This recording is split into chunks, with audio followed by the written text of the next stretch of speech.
అందరికీ నమస్కారం. ఈరోజు మనం చెప్పుకోబోయే కథ మెట్టినింటి బాధ్యతలు ముగింపు భాగం. కథలోకి వెళ్ళబోయే ముందు మీరు కనుక మన ఛానల్ని ఫస్ట్ టైం చూస్తున్నట్లయితే తప్పకుండా మన ఛానల్ని లైక్ చేయండి, షేర్ చేయండి, సబ్స్క్రైబ్ చేయండి, బెల్ ఐకాన్ క్లిక్ చేసి ఆల్ అనే బటన్ని ప్రెస్ చేయడం మర్చిపోకండి. కథని ఎక్కడ స్కిప్ చేయకుండా వినండి. మరి కథలోకి వెళ్ళిపోదామా? దీనికి ముందు 3 భాగాలు ఆల్రెడీ అప్లోడ్ చేసి ఉన్నాయి. వినకపోతే ఒకసారి విని ఆనందించండి. మరి కథలోకి వెళ్ళిపోదామా? నిప్పు గడ్డల్లాగా ఉన్నాయి ఆ అబ్బాయి కళ్ళు. కన్నీళ్లు కూడా లావా ప్రవహించినట్టు ప్రవహిస్తూ ఉండేసరికి వెళ్ళి తల్లని కూడా చూసుకోకుండా లాగి చెంప మీద ఒక్కటి కొట్టేపాటికి వెళ్ళి శంకర్రావు మీద పడితే శంకర్రావుని లాగి ఒకటి కొడితే వెళ్ళి కింద పడ్డాడు శంకర్రావు. ఈలోపు సార్ మీరు కాస్త కూర్చోండి కాసేపు అన్న తర్వాత నువ్వు వీడు మీకన్నా మృగాలు నయం, మనుషుల పశువులే మీరు. అంటే ఇంతకాలంగా నా భార్య సంపాదించిన డబ్బులు పుట్టింటికి దోచిపెట్టిందనా, లేదంటే కనుక నేను నా భార్య జలసాలకి విలాసాలకి ఖర్చు పెట్టుకున్నామనా, లేదంటే ఏ మ్యూచువల్స్లోనో ఏ ప్రాపర్టీలో కొని సేవ్ చేసుకున్నామనా? ఇప్పుడు నువ్వు అన్న ఆ వంకర మాటకి అర్థమేంట్రా? నువ్వు నుంచోనే మెదలకుండా వెనక నుంచి కళ్ళతోనే కళ్ళు తిప్పుతూ నీ పెళ్ళాం ఇప్పుడు దాకా ఇంటికి రాలేదేంటని అడుగుతున్నావంటే దానికి అర్థమేంట్రా బజారు వెదవ? నువ్వు ఆడదాని వైపోయావు, అమ్మ అయిపోయావు. ఇంకో మాట అనలేకపోతున్నాను. మీయి ఒక బ్రతుకులేనా? మీరు మనుషులు అనిపించుకుంటున్నారా? మీది ఒక జన్మేనా? మీరు బ్రతుకుతున్నారు, వీధిలో కుక్కలు బతుకుతున్నాయి. ఏం జన్మయ్యా నీది? మనిషి జన్మెత్తి నీకే అమ్మాబాబులున్నారా? అంత అమ్మాబాబులకి భయపడిపోయే పత్తిత్తువైనప్పుడు నీకు పెళ్ళెందుకురా? పెళ్ళాం ఒంటి మీద చెయ్యేయటం ఎందుకురా? మొగుడు తేరగా ఉన్నాడు కదా అని 5గురిని కనేసావు, ఇంకో 10 మందినైనా కనేదానివన్నమాట. సిగ్గనేది ఉండాలి ఆడజన్మెత్తినప్పుడు నీకు. నీ మొగుడికి ఏ తలగడ మంత్రాలు ఏసైనా ఆస్తిలో వాటా పెట్టించుకొని బయటికి వెళ్ళాలి. 5గురిని కన్నారు. ఒక్క రోజున కనీసం ఒక్క కొత్త బట్టల జత వేసుకున్నామా? ఒక్కసారి పుట్టినరోజు అంటే ఎలా ఉంటుందో తెలుసా? ఒక చాక్లెట్ కొనుక్కున్నామా? కడుపు నిండా తిన్నామా? ఏ రోజైనా కనీసం నచ్చిన చదువుకున్నామా? ఓ థియేటర్కి వెళ్ళి సినిమా చూసామా? ఒక పెన్ను కొనుక్కొని ఒక పెన్సిల్ కొనుక్కున్నామా? మా జీవితంలో మాయి ఒక బతుకులు. మమ్మల్ని మీరు కన్నారు. మళ్ళీ నువ్వు ఎన్నాళ్ళుగా కోడలు సంపాదన ఏమైందే? కోడలు డబ్బులేమైనాయి? అయ్యో తెలీదా? కోడలు డబ్బులు పెట్టి దొంగతనంగా ఒక మ్యాన్షన్ కట్టించుకుంది కోడలు డబ్బులు పెట్టి కొడుకు మ్యూచువల్స్లో వాటిని మీకు తెలీదా సార్? తెలిసే ఉంటుందిగా, మీ దగ్గర నేను పని చేస్తున్నాను కదా, వాటిల్లో ఇన్వెస్ట్ చేశానే నేను. పనికి మాలెంతానా? ఎలా మాట్లాడాలనిపిస్తుందిరా మీ ఇద్దరికి అసలు? అలా నీ పెద్ద కొడుకు తాగి రోడ్డు మీద పడిపోతే వాడికి లివర్ కొట్టేసిందంటే ఆపరేషన్ ఎవడమ్మా మొగుడు డబ్బులు పెట్టి చేయించానే? నీ పుట్టింటి దగ్గర నుంచి నువ్వు తెచ్చిన కోట్లు పెట్టా. నీ మొగుడు వీడి ఆస్తి మొత్తం చెల్లెలకి దోచిపెట్టాడుగా దీనమ్మకి. ఆ సచ్చిన దానికి మరి అయ్యేమన్నా వెనక్కొస్తే ఖర్చు పెట్టి వీడికి ప్రాణం పోయించాను అనుకుంటున్నావా? నా భార్య కష్టార్జితం. అదే పొద్దున్నుంచి సాయంత్రం దాకా పనిచేసిన డబ్బులు. నేను మగాడిని, నాకు మగతనం ఉంది, ఆడదాని సంపాదన తీసుకోకూడదు, నీ పుట్టింటి వాళ్ళ దగ్గర నా పరువు పోద్ది అని లెక్చర్ ఇచ్చిన నేను అది ముష్టేస్తే ఆ ముష్టి పెట్టి నీ పెద్ద కొడుక్కి 15 లక్షలు పెట్టి ఆపరేషన్ చేయించాను. ఎక్కడి నుంచి ఏ బ్యాంకులు దోచి తెచ్చాననుకుంటున్నావు? ఎవరి కొంపలు కూల్చి తెచ్చాననుకుంటున్నావురా? మరి ఎక్కడే అనుకుంటున్నావు? నాకు నువ్వు పెట్టిన 100 ఎకరాలు అమ్మి తెచ్చానా? నువ్వు నీ స్త్రీధనంలో నుంచి పెట్టిన 500 ఎకరాలు తాకట్టు పెట్టి తెచ్చాననుకుంటున్నావే? అంతా పెట్టి ఒరే అన్న నీకు ఆపరేషన్ చేయించాను కదా, నీకు బ్రేకప్ అయింది, ఓకే, మరి నువ్వు బ్రేకప్లో ఉంటే ఉన్నావురా, ఉద్యోగం ఎందుకు చేయలేదన్నా నువ్వు? నేనొక్కడనే కుటుంబ భారం మొత్తం మోస్తుంటే అలా ఎలా నా మీద పడి తినాలనిపించిందిరా? నా రక్తాన్ని చెమటగా మార్చి తీసుకొచ్చి ధార పోస్తుంటే అలా ఎలా ఈ బజార్ది నీకు డబ్బులు దాచిపెట్టి నీ జీవితం నాశనం అయిపోవటానికి, నువ్వు తాగి పతనం అయిపోవటానికి, చీప్ లిక్కర్లు తాగటానికే కన్న తల్లయుండి నువ్వు బీడీలు గుట్కాలు పాన్పరాకులకు అలవాటు అవుతున్నావని ఇవ్వొద్దని దండం పెట్టి చెప్పిన దొంగచాటుగా నీకు ఇచ్చిందనుకో, నాకన్నా బాగా చదువుకున్నావు, నాకన్నా కోడింగ్ వచ్చు, ఎవరితో ఒకటి నిన్ను వద్దు అందంటే దానికి కారణం ఏంట్రా? మేం కాదా? ఈ ఫ్యామిలీ కాదా? వీడు ఇది కలిసి నిజంగానే గవర్నమెంట్ గవర్నమెంట్ హాస్పిటల్కి వెళ్ళి ఒక కాండోమ్ వాడటానికి కూడా వీళ్ళు వెనకాడబట్టి కాదా ఇంతమందిని కనిపడేయటం వల్ల మా అందరి రెస్పాన్సిబిలిటీ చూడమని నువ్వు అనటం వల్ల కాదా ఆ అమ్మాయి నిన్ను వదిలి వెళ్ళిపోయింది. ఆ అమ్మాయి వెళ్ళిపోయింది బాగానే ఉందే, నువ్వు ఆ అమ్మాయిని మర్చిపోలేకపోయావు బాగానే ఉందే. తాగుడుకు అలవాటు అవటం ఏంటన్నా, బీడీలు చీప్ లిక్కర్లు తాగటం ఏంటన్నా, బలాదూర్ గాలికి తిరిగి వీధుల్లో పడిపోయి ప్లాట్ఫామ్ల మీద ఫుట్పాత్ల మీద పడిపోవటం ఏంట్రా, హెల్త్ని నెగ్లెక్ట్ చేయటం ఏంట్రా. అప్పుడు రెస్పాన్సిబిలిటీ తీసుకుపోయావా, తను వెళ్ళిపోయిందా తీసుకోనని కదా. మరి అలాంటప్పుడు ఫ్యామిలీ గురించి ఎందుకు ఆలోచించలేదన్నా, మరి ఫ్యామిలీని వదిలేసావేంట్రా. పర్లేదులే తమ్ముడు మోస్తున్నాడు భారం అనుకున్నావా, మొయ్యలేకపోతున్నాన్రా, అలసిపోయాన్రా, చచ్చిపోయాన్రా, నేను ఇంకా బతికున్నాను అనుకుంటున్నావా అన్న. చివరికి ఆపరేషన్ చేసిన తర్వాత కూడా నీకు డాక్టర్లు తాగొద్దని చెప్పాక మారుతావు అనుకున్నా, అప్పుడన్నా నువ్వు ఉద్యోగానికి వెళతావు అనుకున్నా. ఈ దేవతనిచ్చి ఈ మహానుభావుడు నీకు పెళ్లి చేశాడు కదా, ఈ జ్యేష్ఠాదేవిని, ఈ శోకదేవతనే. మరి దీన్ని పోషించుకోవటానికైనా దీన్ని ఎందుకు పెళ్లి చేసుకున్నావురా. మరి దీన్ని ముట్టుకోనన్నావు, దీని అమ్మ వల్లే మనం ఇలా అయిపోయామన్నావు. మరి అలాంటప్పుడు దాని మెళ్ళో తాళెందుకు కట్టావురా. దాన్ని కూడా తెచ్చే దానికి బట్ట, దానికి తిండి, దానికి అకామిడేషన్ ఇవ్వటానికే నేనేమైనా వీళ్ళందరినీ పోషించుకురావటానికి మాత్రమే పుట్టాను అనుకున్నావా అన్నా నువ్వు.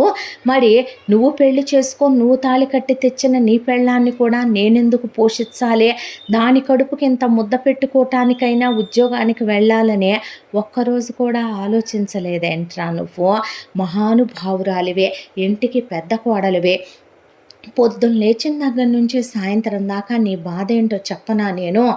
నిన్ను వీడు ముట్టుకోవటం లేదు, వీడు ముట్టుకుంటే వాడు కొట్టినా, వాడు తిట్టినా, వాడు తన్నినా, వాడు చీయన్నా మీ అమ్మలాగా సాయంత్రానికి నువ్వు అన్నీ మర్చిపోతావో.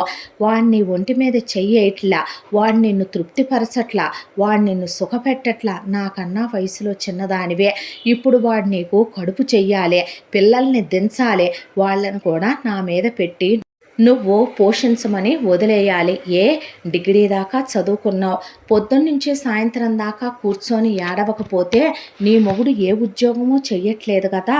కూర్చొని వాడి కాళ్ళు పట్టుకోనైనా, వాడి మనసు మార్చుకొని, వాడిని బ్రతిమిలాడుకోనైనా వాడిని ఉద్యోగానికి వెళ్ళమని చెప్పి, అలా ఉండొద్దు బావా, అలా ఉండకూడదు, చిన్న బావే భారాలన్నీ మోస్తున్నాడని ఒక్కరోజు చెప్పావా. డిగ్రీ చదువుకున్నావు, నువ్వు ఉద్యోగానికి వెళ్ళొచ్చు, నీకు మిషన్ కుట్టడం వచ్చు, మిషన్ కుట్టుకోవచ్చు, కనీసం అట్లీస్ట్ రోజుకు 2000 కళ్ళ చూడొచ్చు. కాదు, గ్యాస్ సిలిండర్ల పక్కన కూర్చొని ఏడవటం, బాత్రూములు పక్కన కూర్చొని ఏడవటం, ఇల్లు ఉడుస్తూ ఏడవటం, బట్టలు ఉతుకుతూ ఏడవటం, బట్టలు ఆరేస్తూ ఏడవటం, అంట్లు తోముతూ ఏడవటం, వంట చేస్తూ ఏడవటం, కూరగాయలు కోస్తూ ఏడవటం. జ్యేష్ఠాదేవిలాగా దరిద్రం పట్టినట్టు శనిదేవత వచ్చినట్టు వచ్చి కూర్చున్నావేంటే ఇంట్లో. అంత మగపిచ్చి మదపిచ్చి ఎక్కితే వాడు ముట్టుకొని అన్నప్పుడు, వాడు పెళ్ళికి ముందే తెలుసుగా నీకు వాడి కోపం ఎక్కువనే. అలాంటప్పుడు వాడిని పెళ్లి చేసుకున్నాక ఓ సంవత్సరం చూసి విడాకులిచ్చి వెళ్ళిపోకపోయావా, నీ కోరికలు తీర్చేవాడిని చూసి చేసుకోకపోయావా. ఇంట్లో కూర్చొనే నా మీద పడి తినటానికి సిగ్గనిపించలేదో. ఇంటి పెద్ద కోడలివి కదా, నా పెళ్ళాం రెక్కల ముక్కలు చేసుకొని కష్టపడి నీ మొగుడికి 15 లక్షలు పెట్టి ఆపరేషన్ చేయించిందనే బిల్లు కట్టేటప్పుడు బిల్లు కౌంటర్ పక్కనే నుంచొని ఉన్నావు కదా. ఎక్కడి నుంచి తెచ్చి కట్టింది అనుకుంటున్నావు. మరే దాని కష్టార్జితం తింటున్నానని రోషం రాలా, కాస్తైనా బాధ అనిపించలా. నువ్వు వెళ్ళి కనీసం ఇంటికి ఎంతో కొంత ఆదరవు అవుద్దే, ఉద్యోగం చేద్దాం, అది ట్యూషన్ చెప్తుందే, ఇంకో 4 పిల్లలకు కలిస్తే నేను చెప్తానని ఏ రోజైనా అన్నావా. ఏం జన్మే నీదే. నీకన్నా రెడ్ లైట్ ఏరియాలో ఉండే బజార్ ఆడవాళ్ళు చాలా నయం. నీ అమ్మ మా ఇంటికి పెద్ద దరిద్రంలా దాపరిచ్చింది వీడి చెల్లెలు. వీడి అసమర్థత, ఈవిడి చేతగానితనం వల్ల ఉన్నది మొత్తం వీడమ్మ బాబులు హారత కర్పూరం చేసి నీ బాబు సుఖపడ్డాడే. నీ బాబును పెళ్లి చేసుకున్న నీ పిన్నమ్మ సుఖపడిందే. వాళ్ళకు పుట్టిన 3 పిల్లలు అబ్రాడ్లో ఫ్లైటుల్లో వెళ్ళొస్తున్నారు సరదాగా. మరి మా బతుకులేంటి ఇలా చేసి నుంచోబెట్టారని ఎప్పుడైనా నీ అమ్మ వల్లే మా గతి ఇలా అయిపోయిందనే. అసలు కనీసం వాడు రోజుకు 100 సార్లు అంటాడు కదా అన్న, ఒక్కసారైనా ఆలోచించావా? నీ వంతు నువ్వేం చేయగలననే ఒక్కరోజైనా బాధని షేర్ చేసుకుందామని అనుకున్నావా? నువ్వొక ఆడజన్మెత్తావు, నువ్వొక మనిషివే, నీదొక బతుకు. ఈరోజు తర్వాత ఇంకొకసారి నీ కంట్లో నుంచి ఏడుపు రావటం చూస్తే నీ కళ్ళు పెరికేసే విరూపాక్ష టెంపుల్లో గోడకు కొట్టుంటాయంట. అలా ఇంట్లో గోడకు కొట్టేయాల్సి వస్తుంది, జాగ్రత్త. ఇక ది గ్రేట్ మాళవికాదేవి గారు, ఏమే నువ్వు అసలు ఆడదానివేనా? ఆడజన్మే ఎత్తావా? చిన్నప్పటి నుంచి నీ బాబు ఏమన్నా మన్నే లగ్జరీల్లో పెంచాడా? ఉన్నది మొత్తం దీనమ్మ ఊడ్చేసిపోతే కేరా ప్లాట్ఫామ్ ఫుట్పాత్ బతికేగా మందే. ఎలాగో డిగ్రీ ఎలగబెట్టావు. ఎలగబెట్టిన తర్వాత వయసులో 5 ఏళ్ళు పెద్దోడైన మనసులో ఆకాశం అంతా ఏమంతా ఆ పేరు పెట్టారో కానీ ఆ రఘురాముడు లాంటి వాడే రాఘవ బావ రూపంలో దొరికాడో. పెళ్లి చేసుకోవటం తెలిసింది, వెళ్ళటం తెలిసింది, మొగుడితో కులకటం తెలిసిందే. నీ మొగుడికి ఆస్తమా అని తెలుసు. నీ మొగుడు కోసం మీ మామగారు అక్కడ 4 అంతస్తుల ఇల్లు అద్దెకి ఇవ్వకుండా వంట వాళ్ళని పని వాళ్ళని పెట్టి సెంట్రలైజ్ చేసి ఎయిర్ ప్యూరిఫైయర్లు డస్ట్ క్లీనర్లన్నీ ఇంట్లో పెట్టించి పని వాళ్ళని పెట్టి కారుల్లో తిరిగేంత లగ్జరీ లైఫ్ అక్కడ ఉండి నీ మొగుడు ₹1,00,000 ఉద్యోగం చేస్తే నీ అత్త వయసు అయిపోయిన మనిషి, ముసల్దే, ఏదో ఒక మాట అందే అనుకోవచ్చు. తిప్పి నువ్వు అనేస్తే ఒక మాట అయిపోద్ది. లేదు, ఆవిడతో అసలు నీకు వాదన ఎందుకు? డిగ్రీ దాకా నీ దినం చేసుకున్నావుగా, చదివావుగా. బావ పొద్దున్నే ఆఫీస్కి వెళ్ళేటప్పుడు ఏదో ఒక ఉద్యోగం చూసుకొని వెళ్ళిపోవచ్చుగా. లేదా నీకు టైలరింగ్ వచ్చు, అమ్మ దగ్గర నేర్చుకున్నావు. ఏదో ఒక బొటిక్ పెట్టుకుంటానంటే మీ మామయ్య పెట్టించడా? ఆవిడకి ఎదురుగా కూర్చొని వాదనకి దిగాలి. ధిక్కంటే ధిక్కనాలి. ఆ విషయాన్ని తీసుకెళ్ళి వీధిలో పెట్టాలి. మగాళ్ళకి మనశ్శాంతి లేకుండా చెయ్యాలి. ఎటు నోరెత్తలేడు బావ. మీ మామగారు మీ అత్తకి ఎదురు తిరగలేడు. కాబట్టి అటు ఆవిడ ఇటు నువ్వు కలిసే నన్ను ముట్టుకోబాకని, నేను వీధికి ఎక్కుతానని, నీకు విడాకులు ఇస్తానని, సంసారం రోడ్డుని పెడతానని బెదిరించావు. వేరు కాపురం పెట్టుకోవచ్చు. ₹1,00,000 ఉద్యోగం చేసే మనిషిని ఉద్యోగం మానిపించావు. తీసుకొచ్చి ఈ కొంపలో ఉండే వాళ్ళకి మాకే ఊపిరాడదు. ఇంతమంది మందా కలిసి వెళ్ళాల్సింది ఒక టాయిలెట్కే. అలాంటి ఇంట్లో ఉన్నోడేనా నీ మొగుడు? తెచ్చి ఇక్కడ పడేశావు. ₹1,00,000 ఉద్యోగం మానిపించావు. ₹20,000 ఉద్యోగంలో పడేశావు. ఆస్తమా, ఒంట్లో బాల, నీకు ఎదురు తిరగలేడు, నీ నోటి కింద ఎదురు చెప్పలేడు. అలాంటి వాడిని ఈ సఫకేటెడ్గా ఉండేటటువంటి వాతావరణంలో తొక్కేశావే. ఒక్కరోజు పాపం అనిపిస్తుందా? ఇంటిళ్ళ పాదికి కలిసి ఈవిడ 1/2 లీటర్ పాలతో సమర్థించుకొచ్చి డబ్బులు మిగిల్చి పెద్ద కొడుకు తాగటానికి, రెండో కొడుకు ఫోన్ రీఛార్జులకి ఇచ్చుద్ది కదా. నీ మొగుడు రోజు ఎన్ని రకాలైనటువంటి ఎగ్జాటిక్ ఫ్రూట్స్తో ఫుడ్ తినేవాడే పనికి మాలిందానా.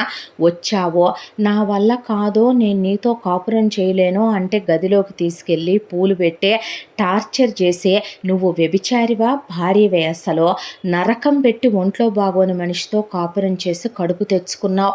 ఆ తెచ్చుకున్న కడుపు నేనెందుకే నిన్ను పోషించాలి, నీ కడుపులో పిండాన్ని పోషించాలి.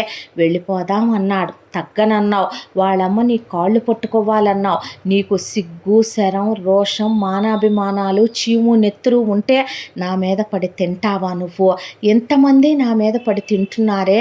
నేను తమ్ముడికి భారం కాకూడదు, తమ్ముడి మీద పడి తినకూడదని ఒక్కరోజైనా ఆలోచించావా? ఏ బావా, నువ్వు కూడా వదిలేసి ఊరుకున్నావేమయ్యా? అలాగా నీ మగతనం దీనికి కడుపు చేయటం దగ్గరే వచ్చిందా బావా? అవునులే, నువ్వు ఆడే సేఫ్టీ ఫెయిల్ అయ్యి వచ్చిన కడుపు కదూ అదేదో దీన్ని చిత్త కొట్టేసి దీనికి విడాకులు ఇచ్చేసి నువ్వు ఇంకో పెళ్లి చేసుకున్నా కనీసం నీకు పెట్టే బాధ అయినా తప్పేదిగా బావా. నాకు భూమి మీదకి ఆ బిడ్డ అయినా రాకుండా ఉండేదిగా. నీ బతుక్కి మళ్ళీ నువ్వు అడ్డమైన సినిమాలు చూసి, సీరియల్స్ చూసి మీ అత్త మీద కోపం పెంచేసుకొని, మీ అత్త మీద అరిసేసి బీపీలు తెచ్చేసుకొని నువ్వు ఎరగదీసుకొని పడిపోవటం, నేను హాస్పిటల్ హాస్పిటళ్ళకి తీసుకెళ్ళటం. ది గ్రేట్ సుభద్రాదేవి గారు నీ పెళ్ళాం జీతం ఏమైంది, నీ పెళ్ళాం జీతం పెట్టి నువ్వు ఆపరేషన్లు చేయించవచ్చుగా, మాకెవరికి ఖర్చు పెట్టలేదుగా అంటున్నారు. మరి నీ పెద్ద కూతురు తీసుకొని పడిపోతే ఎవడే సిజేరియన్లు చేయించాడో, ఎవడు ఆపరేషన్లు చేయించాడో, ఎవడు తిండి ఖర్చు మందుల ఖర్చు భరించాడో, పుట్టిన ఆ బేబీని ఎవడు ఇన్క్యుబేటర్లో పెట్టడానికి లక్షలు ఖర్చు పెట్టిందే, నీ కూతురు అందం తగ్గుద్దని 3వ నెల దగ్గర నుంచి పాలు ఇవ్వకపోతే ఎవడే పాల డబ్బాలు సెర్లక్ డబ్బాలు తీసుకొచ్చి ఇచ్చిందే, డైపర్లకి ఎంత అయినాయే, టీకాలకి ఎంత అయినాయి, హాస్పిటళ్ళకి ఎంత అయినాయి, అది వాడే మందులకి పాపకి ఒంట్లో బాగోట్లేదంటే పద్దాక తిప్పేటప్పుడు బేబీకి వాటికి ఎంత అయినాయి. ఆ తర్వాత అన్నప్రాసన అన్నారు, నామకరణాలు అన్నారు, బారసాలలు అన్నారు, పుట్టి వెంట్రుకలు అన్నారు, చెవులు కుట్టటాలన్నారు, బర్త్డే పార్టీలు అన్నారు. 3 ఏళ్ల పిల్ల కూడా అయిపోయిందనే పిల్ల. ఈరోజు వరకు మాత్రం నువ్వు ఇల్లు కదిలింది లేదో, మాట్లాడితే ఒంట్లో బాగోదు బేబీకే, పద్దాకా హాస్పిటల్కి తిప్పాల్సిందే. ఎక్కడి నుంచి తీసుకొచ్చి ఇస్తున్నాను అనుకున్నారు మరి ఇవన్నీ నేను? ఇదంతా ఒక ఎత్తు, మరొక వైపున ఈ బజార్దే. ఇది చిన్నప్పటి నుంచి ఈ మహానుభావుడు తెచ్చేదే నెలకో 15 రోజులకో ఒక కేజీ చికెనో మటనో, అందులో సగం వండించుకొని ఎత్తుకెళ్ళి గదిలో పెట్టుకొని దొంగ తిండి తింటది ఇదే. ఎవరేమైపోయినా దీని చెప్పులు, దీని బట్టలు, దీని సబ్బులు, దీని షాంపూలు, దీని కండిషనర్లు, దీని మేకప్ థింగ్స్కి తక్కువ కాకూడదు. ఎయిర్ హోస్టెస్ అవుతానని పందెం కట్టి మరీ వెళ్ళి ఇంజనీరింగ్లో ఎక్కడి నుంచి తెచ్చి నేను ఫీజులు కడతానని కూడా ఆలోచించకుండా వెళ్ళి జాయిన్ అయిందే. ఈ మహానుభావుడు 50,000 రూపాయలు ఉద్యోగం 10,000 రూపాయలకు వచ్చిందే. ఈవిడ మిషన్ కుట్టేది మూలను కూర్చుందే. అంతా అయిపోయే పోనీ చదువుకుంటున్నాను, చదువు అయిపోయిందే, వెళ్ళి ఉద్యోగం చేస్తే నెలకు 50,000 వస్తే అన్నయ్యకి తెచ్చిద్దామని కాదు, దీని బతుక్కి కోర్సులు కావాలి. పోనీ కోర్సుకి వెళ్ళింది, అక్కడ కోర్సు నేర్చుకుంటే వేరే విషయం. అలా కాదు, కోరికలు ఆపుకోలేక అంట. ఎవరిని చూసి కలిగాయే కోరికలు నీకో? పెద్దన్న వదిన మీద చెయ్యట్లేదు. పాపం వదిన ఎప్పుడు చూసినా దహించుకుపోతూ ఉంటుంది, అగ్నిపర్వతంలాగా కోరికలతో రగిలిపోతూ. సుగుణని చూసి కలిగిందా కోరిక? ఇక బావ నాకు ఓపిక లేదన్నా నీ అక్క వెళ్ళి మీదపడి కడుపు తెచ్చుకుందే, ఈ బజారు దాన్ని చూసి కలిగిందా కోరిక?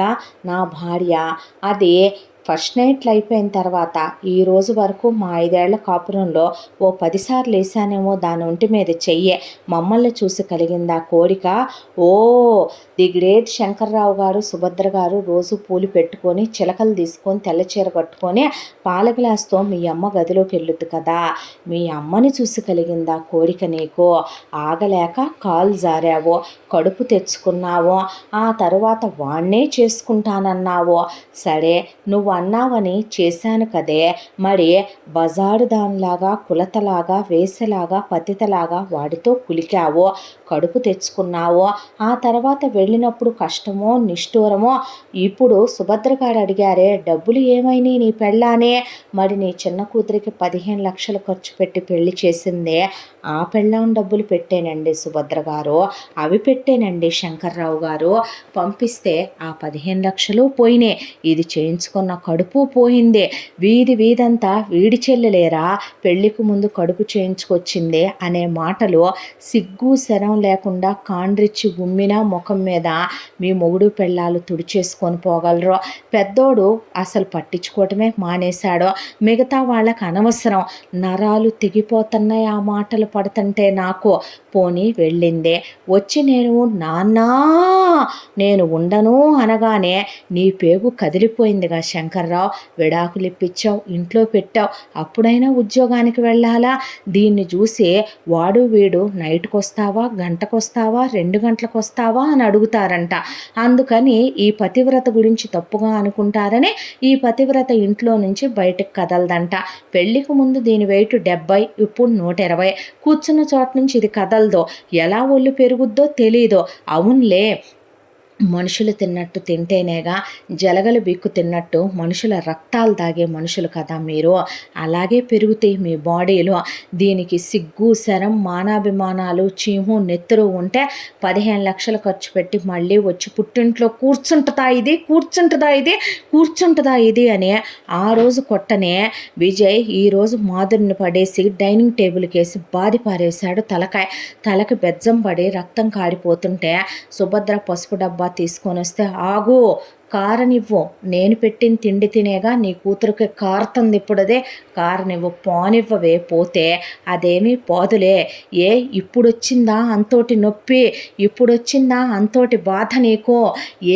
మరి నా భార్య 3 రోజులుగా తిండి తింటలేదు, ఈ ఇంటికి వచ్చి నా పెళ్ళాం 5 ఏళ్ళయిందే, శంకర్రావు ఏ రోజైనా ఏమ్మా మీ అమ్మ నాన్నలో ఎలా ఉన్నారు, నువ్వు పుట్టింటికి కూడా వెళ్ళట్లేదు, మా వల్లే కదా అమ్మా, నువ్వు బాధపడకని ఒక తండ్రివి కాగలిగావా? ఏ ఆడపిల్లైనా పుట్టింటి దగ్గర అమ్మా నాన్నల్ని వదిలేసుకొని వస్తే అత్తమావల అమ్మా నాన్నలు అవుతారు అనుకుంటుందంట. అవునులే, పెద్ద కోడల్ని పని మనిషిని చేసేసింది సుభద్ర. నువ్వు ఎప్పుడు పెద్ద కొడుకు మీద చెయ్యేసి కడుపు చేసి ఒక ఇద్దరిని దించుతాడా అని రోజు పెద్ద కొడుకు టెంప్ట్ అవ్వాలని పెద్ద కోడలికి పువ్వులు తెచ్చిచ్చి బ్రోకర్లా తయారయ్యావు నువ్వు. ఇక ఈవిడ గురించి చెప్పాలంటే ఒక్కరోజైనా తిన్నావా అని దాన్ని అడిగావా? దాని పీరియడ్ టైంలో కూడా ఉద్యోగానికి వెళ్ళొద్దే. ఒక్కరోజైనా నీ కూతుళ్ళకి వేడి చేసిందని పటికి బెల్లం నీళ్లు, మజ్జిగలో పంచదారులు, కొబ్బరి నీళ్లు తెప్పించి పట్టుకోవటం, ఒక్కరోజైనా దాన్ని దగ్గరికి తీసుకున్నావా? ఇంతమంది పిల్లల్ని కన్నా గొడ్రాలివా ఏంటే నువ్వు? 3 రోజుల నుంచి తిండి తినకపోతే కనీసం అమ్మా అని దగ్గరకు వచ్చి పలకరిచ్చావా? తింటే తిను లేకపోతే లేదు అన్నట్టు. అదేమైనా ఇంట్లో సోఫానా, కుర్చీనా, టేబులా, టీవీనా వదిలేసి ఊరుకున్నారు? ఈ ఇంట్లో వాళ్ళు మనుషుల మృగాల? ఇవన్నీ నా భార్య తట్టుకోలేకపోయిందే, డిప్రెషన్లోకి వెళ్ళిపోయిందే.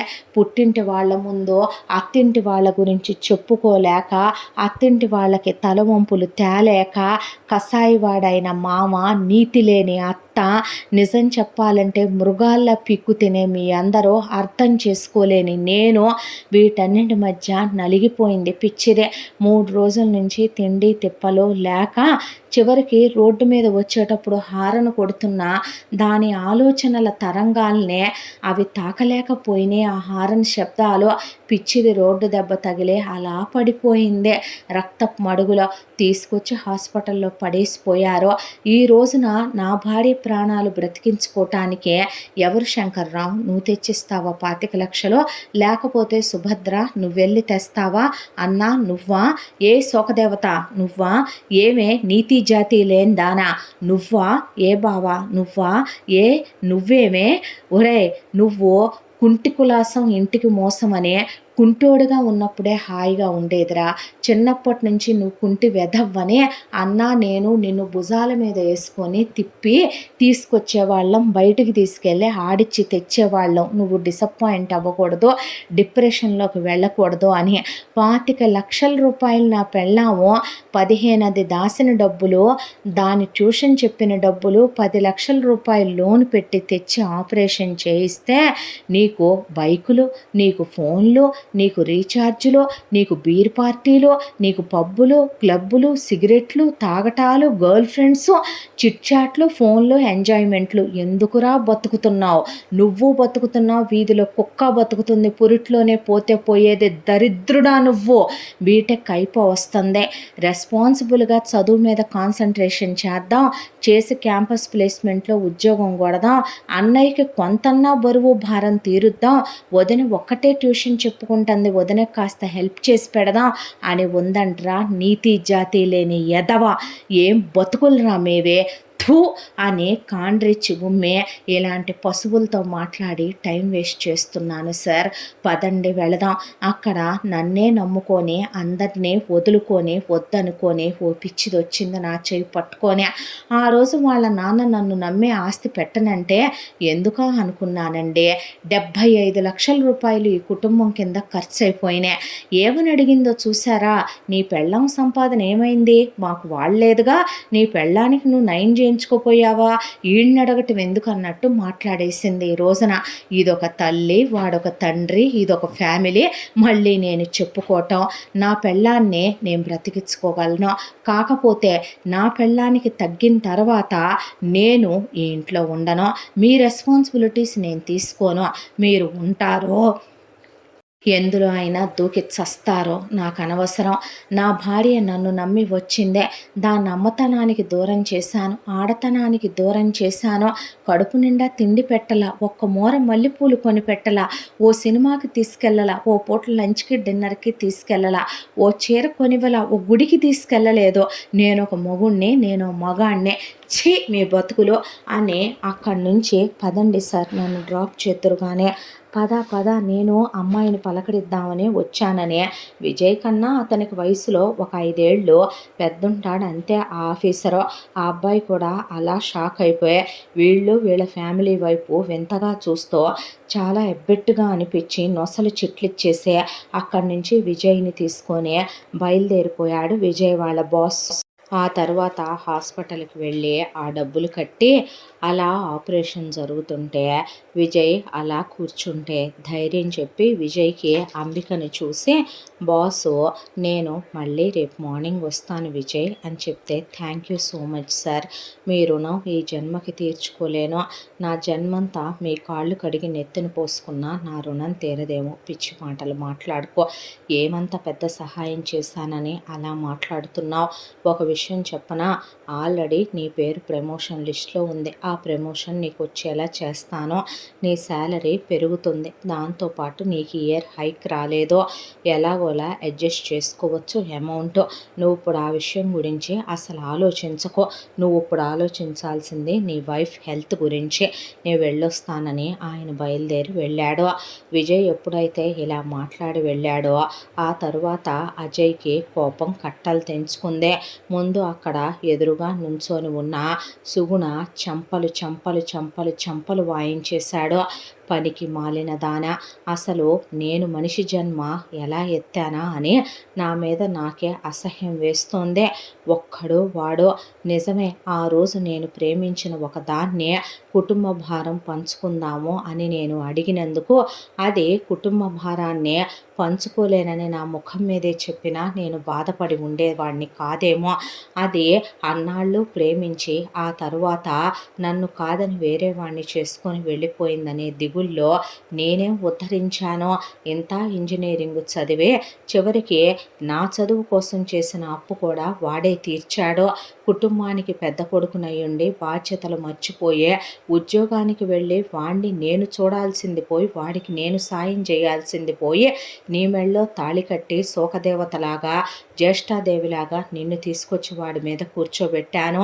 ఈ మహానుభావురాలికి పుట్టినందుకు, నీ అమ్మ మొత్తం దోచుకు తిన్నందుకు, ఇన్నేళ్ళు నువ్వు మా మీద పడి బ్రతికినందుకు సిగ్గనేదే ఉంటే నువ్వు ఈ కుటుంబం కోసం కష్టపడి ఏదైనా చేయగలనని నువ్వు అనుకున్నావా? వాడు వెళ్తూ ఒక మాట అన్నాడు చూసావా, ఈరోజు మీ అందరూ మారానన్నా, మీ అందరూ సారీ చెప్పినా చివరికి అన్న ఉద్యోగానికి వెళ్ళిన వదినకి లెక్కలు గుర్తొస్తాయి.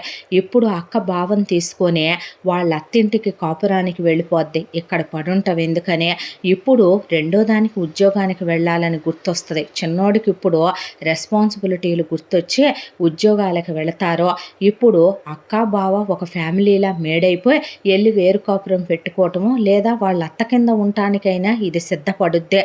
ఇక ఇప్పుడు చిన్నదానికి మొగుడు గుర్తొస్తాడు, జీవితం గుర్తొచ్చుద్ది, వీడు రేపు ఒక అమ్మాయిని పెళ్లి చేసుకొని బానే ఉంటాడు, మీ ఇద్దరికీ సిగ్గు శరం లేదుగా నా మీద పడి ఇలాగే తింటారు, నన్ను పీక్కు తింటూ నా బతుకంతా మిమ్మల్ని ఉద్ధరిస్తూ బ్రతకటమే, ఎవడికి కావాలి మీలో మార్పు, ఎవడికి కావాలి మీరు చెప్పే సారీ అని, నేను మనిషినే, నేను జంతువుని కాదో, నేను వాడి కాళ్ళు పట్టుకున్నా కూడా రుణం తీరదేమో, ఆ అమ్మాయి నాకు ప్రాణం పోసిందే, నువ్వు ఎలా మనిషి జన్మెత్తావే, సిగ్గు శరం ఉన్నదానివైతే నీ తోడి కోటలు అలా కష్టపడుతున్నప్పుడు నువ్వు గట్టిగా కూర్చొని నన్ను అదిలిచ్చి చెప్పినా వినుండేవాడిని ఇదే మాట. నీలాంటి ఆడవాళ్ళు పడక సుఖాలకి తప్ప భర్త మనసు ఏమాత్రం అర్థం చేసుకోలేరో వీళ్ళొక అమ్మా నాన్నలు, నువ్వొక పెళ్ళానివి ఛీ అనే నేను వెళుతున్నాను హాస్పిటల్‌కి. ఎవడొచ్చినా ఎవడు రాకపోయినా నేను పట్టుకుంటాను వాడి కాళ్ళు అని అజయ్ వెళుతుంటే సుగుణ పరిగెత్తుకుంటూ అజయ్ వెనకాల నేను వస్తాను బావ, తప్పే చేశాను, తప్పుడు దాన్నే, వచ్చిన దగ్గర నుంచి నువ్వు ముట్టుకోలేదని ఏడ్చానే తప్ప ఏ రోజు తోడుకోడలుగా తనకి తోడై ఒక్కరోజు ఉండలేదో, అది నేను తనకి మాట సాయము చేయలేదు, చేతి సాయము చేయలేదు. నిజమే, నువ్వు ప్రేమించిన అమ్మాయికి నాకు ఉన్న తేడా ఏంటి, తను కుటుంబ భారాన్ని తీసుకోను అని వెళ్ళిపోయిందే. నేను అన్నీ మడిది తోడుకోళ్లే చూసుకుంటుంటే కూర్చొని నువ్వు మీద చెయ్యలేదని ఏడ్చానే తప్ప నా వంతు నేను కనీసం 2,000 రూపాయలు బట్టలు కుట్టో ఒక ఉద్యోగం చేసో తనతో పాటు ట్యూషన్ పిల్లల దగ్గర కూర్చొని 4 రూపాయలు సంపాదించో కుటుంబానికి ఆదరవు కాలేకపోయాను, నన్ను క్షమించు, నేను వస్తాను, వచ్చి వాళ్ళిద్దరి కాళ్ళు పట్టుకుంటాను, ఇంకెప్పుడు ఏడవను అని సుగుణ అజయ్‌తో పాటు బయలుదేరిపోయింది. ఆ తర్వాత రాఘవ లాగి మాళవికను కొడితే వెళ్ళి కింద పడింది.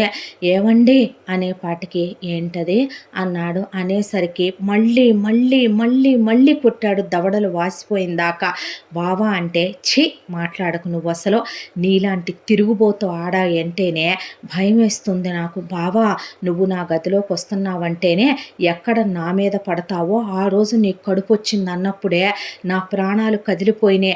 నేనెక్కడ ఏ ఇన్హేలర్ పీల్చి ఏ ముత్తు ట్యాబ్లెట్ వేసుకొని పడుకుంటే నా మీద పడి కడుపు తెచ్చుకున్నావో, ఇప్పుడు నీకు కోరికలతో రగిలిపోతున్నానన్నావు కదే ఆ రోజున. సంసార స్త్రీలు మాట్లాడే మాటలేనా అవి? నిజంగా దీనికి మీ నాన్న పెళ్లి చేశాడు కాబట్టి సరిపోయింది, లేకపోతే ఇదెంతమందితో తిరిగేదో. ఆ పుట్టిన బిడ్డ నేను ఇక్కడ చచ్చాను కాబట్టి నాకు పుట్టిందనే గ్యారంటీ ఉంది. ఏమండి నోరు ముయ్యవే, మళ్ళీ మాట్లాడావంటే చెప్పుతో కొడతాను. నీకు సిగ్గు శరం బుద్ధి జ్ఞానం మానాభిమానాలున్నాయా? ఒక్కడు నీ తమ్ముడు కష్టపడుతున్నాడే, నీ తమ్ముడు భార్య కష్టపడుతుందే, వెళదాం వెళదాం వెళదాం వెళదామని బ్రతిమిలాడా. ఇక్కడ ఉండొద్దు అన్నా, కనీసం వేరు కాపురం పెట్టుకుందాం మా అమ్మ కింద ఉండకపోయినా అన్నాను. మళ్ళీ నీకు నాతో సంసారం కావాలి, కడుపు కావాలి, వాడెక్కడి నుంచి తీసుకొచ్చి పెడతాడని ఆలోచించావా? ఈరోజు కూడా ఇలా మౌనంగా నుంచున్నావు. మీకన్నా వెలయాళ్ళు నయం కదే. ఏ సుఖపడ్డా నేను నిన్ను పెళ్లి చేసుకోను. నేను ఎలాంటి బ్రతుకు బ్రతికానే నేను. మా నాన్న నా కోసమని ఎంత సంపాదించి ఎంత ఇల్లు కట్టాడో ఈ సఫకేటెడ్ కొంపలోకి తీసుకొచ్చి ఇక్కడ పెట్టి వీళ్ళందరి ముందు నువ్వు నన్ను బజారుకి ఎక్కుతా, వీధులకు ఎక్కుతా, నేనే నీకు విడాకులు పడేస్తా, నేనే నీకు ఎలుమని పడేస్తా, ఆ పుట్టిన బిడ్డనే నేనే తీసుకొని బిడ్డతో సహా యాక్సెప్ట్ చేసి అమ్మాయిని చేసుకుంటాను. నేను చెప్తాను నా బావమరిదికి క్షమాపణలో. థూ మీయే ఒక బతుకులేనా? ఇలాంటి తిరుగుబోతు వాటిని కన్నా నువ్వొక మగాడివి, నువ్వొక ఆడదానివే. ఆయనకి బాధ్యత తెలియదు, నీకు తెలియదా అమ్మా బర్త్ కంట్రోల్ వాడాలనే? ఏం మగాడివయ్యా నీ అమ్మా బాబు నీ చెల్లెలకి దోచిపెడుతుంటే చూస్తూ ఊరుకొని ఇంతమందిని కని ఎవరు పోషించాలనే? అయితే అజయ్ గాడు లేదంటే విజయ్ గాడు ఇలా వాళ్ళ మీద వదిలేసి ఊరుకున్న నువ్వొక మగాడివి, నువ్వొక తండ్రివి, థూ అని వెళ్ళిపోయాడు పెద్దల్లుడు. దాంతో ఇక అలా కూర్చుండిపోయే మాళవిక మాధురి నిన్నే అన్నాడు బావ, నన్నేమీ అనలేదే, నిన్నే అన్నాడు, నీ వల్లే నేను నీలాగే అయ్యుండేదాన్నేమో పెళ్లి చేయకపోతే అన్నాడు అని వెళ్ళాడుగా విజయ్ గాడు. ఇంకా ఏమనిపించుకోమంటావు? నిజమే కదా, మనుషులు అయితే ఇకనైనా మారాలి. ఇంకా ఏమని అనిపించుకుంటాం? నువ్వెటు బజార్ దానివి, పెళ్లికి ముందే కాల్ జారావు, ఒకడితో వెళ్ళి కులికి తిరిగి వచ్చావు, సిగ్గు లేకుండా వాడి మీద పడి తింటున్నావు. నువ్వు తినలేదా? నువ్వు పురుడు పోయించుకోలేదా? నువ్వు 3 ఏళ్ల పాటు నీ కూతురికి అన్నీ జరిపించుకోలేదా? నాకు సిగ్గు లేదు, నాకు ఇప్పుడు సిగ్గు వచ్చింది, అందుకే నా మొగుడు ఏది చెప్తే నేను అదే వింటాను. నాకు బుద్ధి వచ్చింది, నేను ఉద్యోగానికి వెళతాను. నేను ఏమి అన్నయ్యతో మాటలు పట్టడానికి రెడీగా లేను. ఈ మహానుభావురాలికి ఈ మహానుభావుడికి పుట్టినందుకు ఇప్పుడు దాకా పడ్డాయి చాలు. ఒక్కరోజైనా దగ్గర కూర్చోబెట్టుకొని చెప్పావా అమ్మ బావ అన్నట్టు అక్కనే మీ అత్తగారింటికి వెళ్ళు కాపురం చేసుకో అని 2 లెంపకాయలు వేసి ఇంట్లో నుంచి మీరు గెంటేస్తారేమోనని ఎదురు చూశానన్నాడే బావ. అలా మీరు పంపించేస్తుంటే అది మొగుడే దిక్కనుకొని వెళ్ళుండేది కాదా? మాకే రోజు అలాంటివి చెప్పలేదు. ఏ రోజు దొంగ మాటలు చెప్పటమే, ఏ రోజు మీ దగ్గర కూర్చోబెట్టుకోవాలనుకోవటమే. మా బతుకులు పతనమైపోయినా మేము మాత్రం మీకెదురుగా ఉంటే చాలు. అసలు ఎందుకన్నారే మమ్మల్ని? చిచ్చి వెధవ జీవితాలు అని అలాగే తనే పసుపు పెట్టుకొని చీర కొంగు చించేసుకొని మాధురి తలకు కట్టుకొని మాళవిక మాధురి వెళ్ళిపోయిన తర్వాత సుజయ్ తల్లి తండ్రుల దగ్గరికి వెళ్ళి మీకు పెద్ద నమస్కారం, ఉన్న డబ్బులు మొత్తం అవజేసి ఆస్తులు మొత్తం అవజేసి ఈవిడ గారు బీపీలు తెచ్చుకొని కుంటి ఎదవలాగా నన్ను కని చిన్నప్పటి నుంచి నీకే ఏ సుఖము లేకుండా పోయిందయ్యా, అదయ్యా ఇదయ్యా అని చెప్పి కరెక్టే ఆపరేషన్ అయిందే. అన్నయ్య వదిన డబ్బులు లేకుండానే పెద్దన్నయ్యకి ఎలా ఆపరేషన్ అయిందే, పెద్దక్కకి ఎలా డెలివరీ అయిందే, పాపను ఎలా ఇంక్యుబేటర్లో పెట్టారో, ఇన్నేళ్ళు డైపర్ల దగ్గర నుంచి అన్నీ ఎవరు జరిపించుకొచ్చారో, నిజం చెప్పాలంటే చిన్నక్క పెళ్ళి ఏం పెట్టి చేశారో ఇవన్నీ మీకు అనవసరం. నాకు ఆపరేషన్ ఏం పెట్టి అయ్యిందే ఇదేది పట్టించుకోకుండా క్వశ్చన్ వేసావు చూసావా అమ్మా నువ్వు. నీ పెళ్ళాం డబ్బులు నువ్వు దాచుకోలేదా అని నీలాంటి తల్లులు చరిత్రలో మిగిలిపోతారో. నాకు ఆపరేషన్ అయిన తర్వాత ఉరై ఎదవా పద్ధతిగా చదువుకోరా, నువ్వు గాలికి తిరగటానికి కాదు నీకు ఆపరేషన్ చేయించిందని చెప్పాల్సింది పోయి పెద్దవాడినే లివర్ కొట్టేసే స్టేజ్కి నువ్వు చీప్ లిక్కర్లు తాగటానికి డబ్బులు ఇచ్చి పంపించింది చాలక నేను తప్ప తాగటానికి నా ఫోన్లకి ఫోన్ రీఛార్జులకి ఇచ్చి తప్పు ఒప్పు చెప్పనే. ది గ్రేట్ అమ్మా నాన్నలు మీరు. చిన్నప్పటి నుంచి వాడన్నది నిజం. వాడు పెద్దోడు తింటం మానేసే నాకు బలం రావాలని నాకు నీసు తెచ్చి పెట్టేవాళ్ళు. బయట నుంచి వచ్చేటప్పుడు నా కోసం ఏదో ఒకటి కొనుక్కొచ్చేవాళ్ళు. స్కూల్లో ఎవరిదైనా పుట్టినరోజు అన్నా సరే దాచి నా కోసం చాక్లెట్లు లాంటివి తెచ్చిచ్చేవాళ్ళు. ఆఫీస్కి వెళ్ళాక చిన్నోడు ఎప్పుడు ఏమిచ్చినా చిన్నన్న నా కోసమే తెచ్చిచ్చేవాడు, వదిన నా కోసమే తెచ్చిచ్చేదే. నేనే కన్ను మిన్ను కానకుండా అర్థం చేసుకోకుండా మీ తప్పుడు పెంపకంలో పెరిగి తప్పుడు వెధవలా తయారయ్యాను. బుద్ధిగా నా బీటెక్ అయిపోతుంది, క్యాంపస్ ప్లేస్మెంట్కి అప్లై చేసుకుంటాను, జాబ్ చేస్తాను. ముందు కుటుంబం సెటిల్ అయ్యేంత వరకు నేను సీరియస్గానే ఉండాలనుకుంటున్నాను. నేను ఇప్పుడే పెళ్ళి చేసుకోవటానికి ఏ ప్రేమాయణాలకి సిద్ధంగా లేను అని అక్కడే కాంటాక్ట్లో ఉన్న నెంబర్లన్నీ డిలీట్ కొట్టేసి సిమ్ము తీసి అవతల పాడేసి మీ ఇద్దరికి వద్దండమని అక్కడి నుంచి అన్న కాళ్ళు పట్టుకుంటానని సుజయ్ కూడా వెళ్ళిపోయాడు. శంకర్రావు సుభద్ర అలా నిలబడితే శంకర్రావు లేచి నుంచోనే సుభద్రని లాగి చెంపలు వాయించాడు. ఏమండి అంటే నువ్వు మాట్లాడాల్సిన మాటేనా ఇందాక నువ్వు చిన్నోడిని అడిగిన మాట? కోడలికి యాక్సిడెంట్ అయిందని వాడు బాసుని డబ్బులు అడిగాను అన్నప్పుడు నేను మా అమ్మ నాన్నల ముందు చేతగాని వెధవలా మెదలకుండా నుంచున్నాననేది ఎంత నిజమో నువ్వు వచ్చిన తర్వాత నాకు నువ్వు వాయిస్ అవ్వాలి. నాకు బదులు నువ్వు మాట్లాడితే మా అమ్మ నాన్న భయపడి మన వాటా ఆస్తి మనకు పెట్టేవాళ్ళు. నేను వాలంటీర్ తీసుకునేటప్పుడు నువ్వు వీల్లేదంటే నేను తీసుకునేవాడిని కాదు. నువ్వు అంతమంది పిల్లల్ని నేను కన్నని పెద్దోడితో పెద్ద పిల్లతో ఆపేసి ఉంటే ఎంతమంది పిల్లలు పుట్టుండేవాళ్ళు కాదు. నీ స్త్రీధనం మా అమ్మ దానిష్టం వచ్చినట్టు అమ్ముతున్నప్పుడు అడ్డం తిరుగుంటే ఈ పరిస్థితి వచ్చుండేదే కాదు. చివరికి కూతుళ్ళని ఒకలా కోడళ్ళని ఒకలా చూస్తున్నావనే దిగజారిపోయిన దానివని అనిపించుకున్నావు కదే కన్న కొడుకుతోనే. ఏమే కోడల్ని తిన్నావా అని అడగలేనంత గొడ్రాలివయ్యావా నువ్వు? నేనేం చేసినా ఊరుకుంటున్నావు అనుకున్నానే కానీ నువ్వు అలా ఊరుకుంటే నేను కుక్కల్లే నీ కాళ్ళ దగ్గర పడుంటాననే నువ్వు ఊరుకుంటున్నావని నేను గ్రహించలేకపోయానే. పనికి మాలిందానా, నేను ఉద్యోగం పోగొట్టుకున్నా వాడి మీద భారంగా పడి తింటున్నా, నువ్వు నీ కూతుళ్ళు పడి ఉంటున్నా ఆడజన్మేగా ఎత్తావు. కూర్చొని ఆ అమ్మాయిని ఒక్కరోజు అమ్మలా పలకరించలేకపోయావా? నేను ఒక నీతిమాలిన ఎదవని కాబట్టి ఏ రోజు ఈ కుటుంబం గురించి ఈ కుటుంబ భారాల గురించే ఎప్పుడు పట్టించుకున్నదే లేదు. పెద్దోడు చదువు అయితే వాడు తీసుకుంటాడు, రెండో వాడు చదువు అయితే వాడు తీసుకుంటాడు. రోజు నీ ఒంటి మీద నేను చెయ్యాలి కదా. కొడుకు కోడలు ఎలా ఉంటున్నారనే ఏ రోజైనా ఆలోచించావా? ఏం జన్మే నీదే.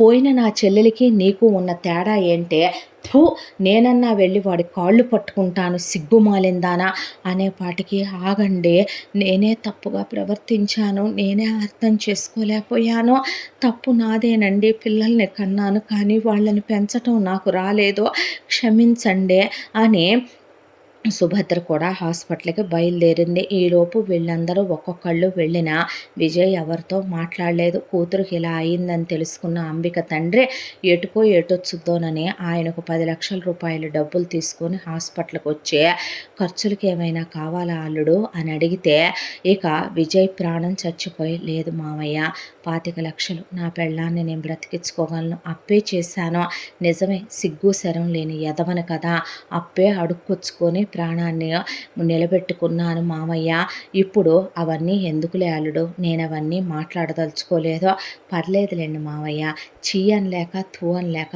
ఇలా చెప్పారని నాకు అర్థమైందే, నేను చివరికి పెళ్ళాన్ని కూడా బ్రతికించుకోలేనంత దిగజారిపోయిన వెధవనని మీరు డబ్బులు తెచ్చినప్పుడే నాకు అర్థమైంది మావయ్య అనేపాటికి వాళ్ళేం మాట్లాడకుండా కూర్చున్నారు. ఆ తర్వాత అందరూ వచ్చి ఆ అబ్బాయి కాళ్ళ మీద పడి ఆ అబ్బాయికి సారీ చెప్పి వియ్యాల వారికి సారీ చెప్పారు శంకర్రావు, సుభద్ర. ఇప్పుడు ఎందుకులేండి అయిపోయిన విషయాల గురించని ఆ అమ్మాయి వాళ్ళ అమ్మ, తమ్ముడు భార్య, ఆ అమ్మాయి వాళ్ళ నాన్న అసలేమీ మాట్లాడలేదు. ఆ తర్వాత విజయ్కి క్షమాపణలు చెప్పినా మీ దగ్గర నుంచి నేను క్షమాపణలు అడగలేదు, ఎందుకంటే నాకు దృష్టిలో నాకు సంబంధించి నాకెవరూ లేరు, నా భార్య తప్ప, నేను అనాథనంటే ఆ మాట అనకరా, నేను ఇప్పుడే ఉద్యోగానికి వెళతాను, ఇక నుంచి నువ్వొక్కడివే కాదు, నేను ఈ కుటుంబం కోసం కష్టపడతాను, నువ్వెక్కడికి వెళ్ళక్కర్లేదన్నా, ఆఫీసులో ఇందాక మా సార్ వచ్చారు కదా ధర్మేంద్ర గారు, మా ఆఫీసులోనే నాకన్నా పెద్ద పోస్టు ఒకటి ఖాళీగానే ఉంది, నీ కోడింగ్ కూడా వచ్చు కదా, వెళ్ళు, ఆయనే ఇస్తారు జాబు, ఎప్పుడో నీకు చెప్దామని అనుకున్నాను, నువ్వు వెళతావో వెళ్ళమోనని వెనక ముందు ఆడాను, ఈరోజు చెప్పాలనుకున్నాను, ఇలా జరుగుద్దని అనుకోలేదు అనేసి విజయ్ అలా కూర్చున్నాడు. అజయ్ వెళ్ళి చేయించుకొని, గడ్డం చేయించుకొని, నీట్‌గా బట్టలేసుకొని, సర్టిఫికెట్స్ తీసుకొని వెళ్ళగానే ఆయన ఉద్యోగం ఇచ్చాడు. ఇవ్వగానే అజయ్‌ది విజయ్ కన్నా కూడా పెద్ద క్యాడరు, విజయ్ కన్నా కూడా పెద్ద జాబ్ వచ్చింది. ఆ తర్వాత ఒకవైపున ఇక మాళవిక మామగారు హాస్పిటల్ దగ్గరకు వచ్చి జరిగిందంతా రాఘవ ఫోన్ చేసి చెప్పేసరికి అక్కడికి మాళవిక అత్తొచ్చి, దీనికి ఎంత బలుపు కాకపోతే పుట్టిన బిడ్డని మా దగ్గరకు వచ్చి మాకు చూపించలేదు ఇది, దీనికి ఎంత కొవ్వు కాకపోతే నా దగ్గర ఉండనంది ఇది అనేసరికి, నాన్న, జీవితంలో ఒక్కరోజైనా అమ్మ దగ్గర నువ్వు మగాడిని అనిపించుకుంటావా అని రాఘవ అనేసరికి, ఆ పక్కనే సెలైన్ రాడ్ ఉంటే తీసుకొని తలకాయ పగలగొట్టేశాడు ఆయన. దాంతో కట్టించి కుట్లేయించి కూర్చోబెట్టి, ఈ రోజు నుంచి ఆ పుట్టిన బిడ్డ బాధ్యత మూసుకొని నువ్వు తీసుకొని ఇంట్లో ఉండు, ఇక నుంచి ఇల్లు ఇంట్లో పరిస్థితులు మాత్రమే నువ్వు చూసుకో, అమ్మాయి మాళవిక, నువ్వు బయలుదేరతావా బయలుదేరు, లేదంటే మా వాడికి విడాకులు ఇప్పించే ఇంకో పెళ్లి చేస్తాను బాబు, విజయ్ క్షమించయ్యా అని, ఇన్నాళ్ళు నువ్వు వాడిన ఈ 15,00,000 వీళ్ళు ఉండి నీ మీద పడి తిన్నందుకు ఈ 5, 20 ఇస్తున్నాను, కాదనకుండా తీసుకోమని ఆయన ఇస్తే నాకొద్దండి, అదేదో దిగిరేటి శంకర్రావు గారికి, సుభద్ర గారికి ఇవ్వండి, రేపొద్దున వాళ్ళకి అవసరం ఆ డబ్బులు అనేసరికి శంకర్రావు చేతిలో పెట్టి, తీసుకెళ్తున్నాను మా అబ్బాయిని, మా అబ్బాయికి పుట్టిన బిడ్డని, వస్తావా రావా అనేసరికి మాళవిక బయలుదేరి వెళ్ళిన తర్వాత, అమ్మాయి నువ్వు ఇంట్లో ఉండబాకని ఆయనకు 10,00,000 రూపాయలు పెట్టి, ఆయన స్నేహితుడు కూతురు ఒక అమ్మాయి గార్మెంట్ ఫ్యాక్టరీ పెడితే తీసుకెళ్లి మాళవికని అందులో పడేశాడు. ఇక రాఘవ ఎప్పట్లానే తన ఉద్యోగానికి తను వెళ్ళటం మొదలుపెట్టాడు. ఆ పుట్టిన బేబీ బాధ్యత రాఘవ తల్లికి అప్పచెప్పి రాఘవ తండ్రి ఉద్యోగానికి వెళ్ళటం మొదలుపెట్టాడు. ఇక అలా మాళవిక ఫ్యామిలీ సెట్ అయిపోయింది. ఆ తర్వాత అజయ్ ఉద్యోగానికి వెళ్ళటం మొదలుపెట్టాడు. విజయ్ అంబికని డిశ్చార్జ్ చేయించి అత్తమామలకు క్షమాపణ చెప్పి ఇంటికి తీసుకెళ్ళి భార్య కాళ్ళు పట్టుకొని క్షమాపణ చెప్పాడు. ఆ అమ్మాయిని క్షమించమని ఇంట్లో వాళ్ళంతా అడిగారు. ఆ అమ్మాయి ఏమీ మాట్లాడలేదు. ఆ రోజు నుంచి అత్తగారు తినమ్మా అని ఆ అమ్మాయి దగ్గరికి తీసుకురావటం, కూతుళ్ళనొకలా కోడళ్ళనొకలా చూశావని విజయ్ అడిగాడని నోట్లో పెట్టడం, తినిపించటం, మామగారు దగ్గరే కూర్చొని ఆ అమ్మాయి చేతిలోకి తీసుకొని తల నిమురుతో ఆ అమ్మాయిని పలకరించడం, ఆ అమ్మాయి కళ్ళల్లో అంతోటి ప్రేమకే నీళ్లు తిరిగిపోయిన పిచ్చి తల్లి అంబిక. ఆ తర్వాత మాధురి, నేను జాబ్కి వెళతానన్నయ్య, ఉద్యోగం చూసుకున్నాను, నువ్వు పెద్దన్నయ్య చేసే ఆఫీసులో నేను చెయ్యనులే అని వేరే ఆఫీసులో చూసుకొని వెయిట్ బాగా పెరిగిపోయింది. దాంతో తిండి కంట్రోల్ చేసుకుని ఎక్సర్సైజులు యోగాలు చేస్తూ ఇక ఆఫీసు దగ్గరే కాబట్టి నడిచొస్తోంది. నీ జీతం మాకేం అక్కర్లేదు, నీ పేరు మీదే ఒక అకౌంట్లో వేసుకో అనేసాడు విజయ్, అజయ్ కూడా. ఆ తర్వాత తనకెటు మేకప్లు వేయటం వచ్చు కాబట్టి ఇక పార్ట్ టైము ఆన్లైను తనే అందరికీ మేకప్లు చేయటం, హెయిర్ ప్యాకులు పెట్టడం, ఫేస్ ప్యాకులు పెట్టడం, అలా తన సంపాదన ఏదో తను సంపాదించుకుంటోంది. సుజయ్ది చదువు అయిపోయిన తర్వాత సుజయ్ కూడా క్యాంపస్ ప్లేస్మెంట్లో మంచి జాబ్ వచ్చిన తర్వాత జీతం తీసుకొచ్చి అన్నలకే ఇస్తూ అన్నల కాళ్ళు పట్టుకున్నాడు, నన్ను వేరు చెయ్యొద్దన్నా అని చెప్పి. ఆ తర్వాత ఇక ఒక రోజున అజయ్ ఇన్నాళ్ళు ట్యూషన్ చెప్పింది అంబిక, ఇప్పుడు తన హెల్త్ కూడా అంత బాలేదు కదా, మనమే బయట ఒక ట్యూషన్ పాయింట్ పెట్టుకుందాంరా, ముగ్గుడియే ఇంజనీరింగ్లు అయిపోయినాయిగా, ఇంజనీరింగ్ పిల్లల దాకా చెప్దామంటే నీ ఇష్టం అనేసాడు విజయ్. అన్న తర్వాత ఒక ట్యూషన్ పాయింట్ పెట్టుకొని అన్నదమ్ములు ముగ్గురు బ్యాచ్లు వైజ్గా ట్యూషన్లు చెప్పటం మొదలుపెట్టారు. దాంతో 4 రూపాయలు కనపడటం మొదలైనే. ఎంత దాంట్లో శంకర్రావు సిగ్గు తెచ్చుకొని వియ్యంకుడు 20 లక్షలు ఇచ్చెళ్ళాడు కదా, అందులో ఒక 5 లక్షలు పెట్టి నేను జనరల్ స్టోర్సు, పాల బూతు, పెరుగు ప్యాకెట్లు, పిల్లలు తినే స్టేషనరీ, వాళ్ళకి కావలసినవన్నీ కూడా చాక్లెట్లు లాంటివి పెట్టుకుంటానని ఒక జిరాక్స్ మిషన్ తీసుకొని ఆయన ఆ బిజినెస్ పెట్టి కూర్చున్నాడు శంకర్రావు. అలా వచ్చే డబ్బులు తీసుకొచ్చి కొడుకులకి ఇవ్వబోతే, మీ రిటైర్మెంట్కి ఉంటాయి, మీ దగ్గరే ఉంచుకోండి అంటే, వద్దయ్యా మీ దగ్గరే ఉంచండి, మాకు ఆ మాట అనే అర్హత కూడా లేదు, ఇవైనా నా డబ్బులా ఏంట్రా, చిన్న కోడలో మాళవికకి ఖర్చు పెట్టినే, అలా అనుకుంటే వాళ్ళు తిన్నదాంతో పోలిస్తే వాళ్ళు ఇచ్చిందే ఎప్పుడూ సమానం కాదులే, అవి పెట్టుకున్నయ్యే తీసుకోమని ఆయన ప్రతిరోజు సాయంత్రం దేవుడు బొమ్మ ఉంటే అక్కడ పెట్టేసేవాడు. ఆయన సంపాదన ఇంత. దాంట్లో నువ్వు ఖాళీగా ఉండొద్దు సుభద్ర, అమ్మాయి సుగుణ నువ్వు ఖాళీగా ఉండొద్దు, సిగ్గున్న దానివైతే ఇక నుంచి అయినా సరే ముందు ఆ ఏడుపులు ఆపేసి నువ్వు ఇక నుంచైనా ఈ కొంప గురించి ఆలోచించవే, పనికి మాలిందానా, మేనమావగా చెప్తున్నాను ఆ మాట అని వెళ్ళాడు శంకర్రావు. దాంతో ఇక సుగుణ ఒక రోజున వచ్చి అంబిక దగ్గరికి, ఏదైనా ఉద్యోగం ఉంటే నీ ఆఫీసులో నీతో పాటు నాకు కూడా చూడవా అంబిక అని అడిగితే, నేనే ఉద్యోగం చేయాలనుకోవట్లేదక్క, ఆ రోజున మా నాన్న నా ట్రీట్మెంట్ కోసం తీసుకొచ్చిన 10 లక్షలు నేను తీసుకున్నాను, ఏదైనా ఫుడ్ బిజినెస్ స్టార్ట్ చేద్దాం అనుకుంటున్నానంటే, వద్దమ్మా ఇప్పటికే కన్న కొడుకుతో పడ్డాం మాట, మేము తప్పు చేసాం, తప్పుడు పనులే చేసాం కాబట్టి మాట పడ్డాం, వియ్యాల వారితో పళ్ళెం, ఆ డబ్బులు నీ దగ్గరే ఉంచు తల్లే, ఎటు నీ డబ్బులే కదమ్మా మాళవికకి ఖర్చు పెట్టిందే, వాళ్ళ మామయ్య ఇచ్చిన దాంట్లో మీ మామయ్య 5 తీసుకున్నాడు, ఇంకో 15 ఉన్నాయి, అందులో నుంచే ఆ 15 పెట్టి మనం ముగ్గురం కలిసి ఒకవైపున బొటిక్లా పెట్టుకొని ఒకవైపున ఫుడ్ బిజినెస్ పెడదాం, నాకు దీనికి టైలరింగ్ వచ్చు, ఒకవైపున మగ్గాలు అలాగే మిషన్లు పెట్టి చూసుకుంటూ మాకు వంటలు చేయటం కూడా వచ్చు, ఒకవైపున స్వీట్ షాప్ లాగా, క్యాటరింగ్ లాగా, ఫుడ్ బిజినెస్ లాగా పెట్టుకుందామమ్మా అంది సుభద్ర. నేను ఇక నుంచి ఏడవను, బుద్ధొచ్చింది నాకు కూడాను, నేను సాయం చేస్తాను, నాకు చేతనైనంత నేను చేస్తాను, ఇక నుంచి ఖాళీగా కూర్చోను అంది సుగుణ. అంబిక ఏమీ మాట్లాడలేదు. అలా ఆడవాళ్ళు ముగ్గురు కలిసి వాళ్లకు బిజినెస్ స్టార్ట్ చేశారు. ఇలా 5 ఏళ్ల పాటు కష్టపడి రెక్కలు ముక్కలు చేసుకొని ఇంటిళ్ళ పాది కష్టపడితే పెద్ద ల్యాండ్ ఒకటి తీసుకొని ఆ ల్యాండ్లో 4 అంతస్తుల ఇల్లు కట్టారు. 4 అంతస్తుల ఇల్లు కట్టి అందులో కింద బేస్మెంట్ ఫ్లోర్ అంతా కూడాను, గ్రౌండ్ ఫ్లోర్ అంతా పార్కింగులకి వదిలేసే, ఫస్ట్ ఫ్లోర్లో అజయ్ సుగుణ, సెకండ్ ఫ్లోర్లో విజయ్ అంబిక, థర్డ్ ఫ్లోర్లో సుజయ్కి స్నేహ అనే అమ్మాయితో పెళ్ళి అయిపోయింది. ఆ తర్వాత సుజయ్ స్నేహ ఆ అమ్మాయి కూడా ఖాళీగా ఉండదు, ఆ అమ్మాయి కూడా వీళ్ళతో పాటు ఫుడ్ బిజినెస్లోకి దిగిపోయింది. ఆ పిల్ల కూడా చాలా మంచిదే.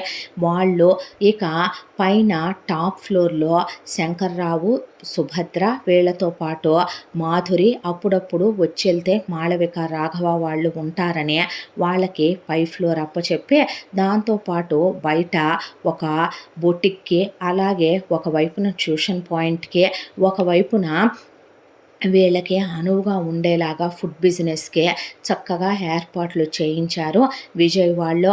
అలా ఏ వ్యాపారాలు తీసేసుకోకుండా కష్టపడుతూ ఆ తర్వాత అజయ్‌కి తన్నచ్చిన కారు, విజయ్‌కి తన్నచ్చిన కారు, సుజయ్‌కి తన్నచ్చిన కారు కొనుక్కున్నారు.